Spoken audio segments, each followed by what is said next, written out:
फतेह से पहले नोरा लगाओ, महाराज की नोरा फतेह। আজকের দিনে দাঁড়িয়ে কমেডিয়ান কপিল শর্মা যেন এক ঈর্ষণীয় সাফল্যের প্রতিচ্ছবি।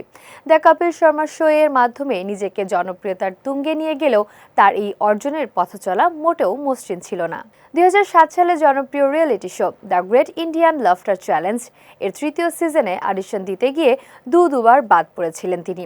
প্রথমে পাঞ্জাব এবং পরে দিল্লিতে চেষ্টা করেও মেলেনি মূল প্রতিযোগিতায় অংশ নেওয়ার সুযোগ। কাপিলের এই কঠিন লড়াই ও অবিশ্বাস্য সাফল্যের পেছনের গল্প সম্প্রতি তুলে ধরেছেন তার ঘনিষ্ঠ বন্ধু ও সহশিল্পী চন্দন প্রভাকর। এক সাক্ষাৎকারে চন্দন জানান, অডিশনে তিনি ও তাদের আরেক বন্ধু রাজীব ঠাকুর টিকলেও শেষ পর্যন্ত বাদ পড়ে যান কাপিল। এতে মন খারাপ করে তারা বারবার শোর সহকারী পরিচালকদের দাঁড়ে দাঁড়ে ধর্ণা দিতে থাকেন। রাজীব চন্দন অনবরত চেষ্টা চালাতে থাকেন টিমকে বোঝাতে যে আসল প্রতিভাকেই বাদ দিয়ে ভুল করছে তারা। বন্ধুদের অনবরত অনুনয় বিনয়ে অবশেষে আয়োজকদের মন গলে এবং ওয়াইল্ড কার্ডের মাধ্যমে কপিল শর্মাকে ডেকে পাঠানো হয়।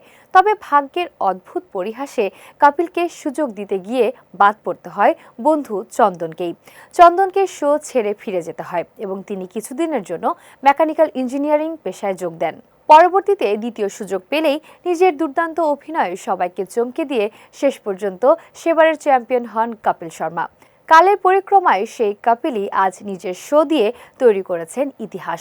আর বন্ধু চন্দনও নিজের ভুল পেশা ছেড়ে ফের অভিনয়ে ফিরে এসে স্থান করে নিয়েছেন দ্য কপিল শর্মা শো এর অন্যতম জনপ্রিয় মুখ হিসেবে।